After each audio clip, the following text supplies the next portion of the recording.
also have some Teflon tape. Let me go get that. All right. So first thing I'm going to do is I'm going to attach these two T's together, and I'm going to put on some of my Teflon tape.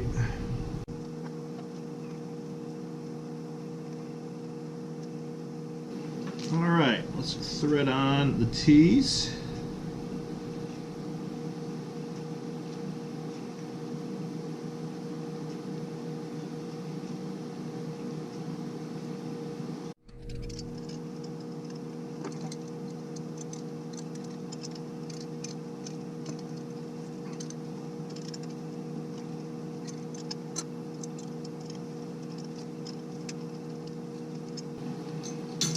I'm going to go take this over and put it in my vise and do it, so I'm using only my left arm. So I'll be right back.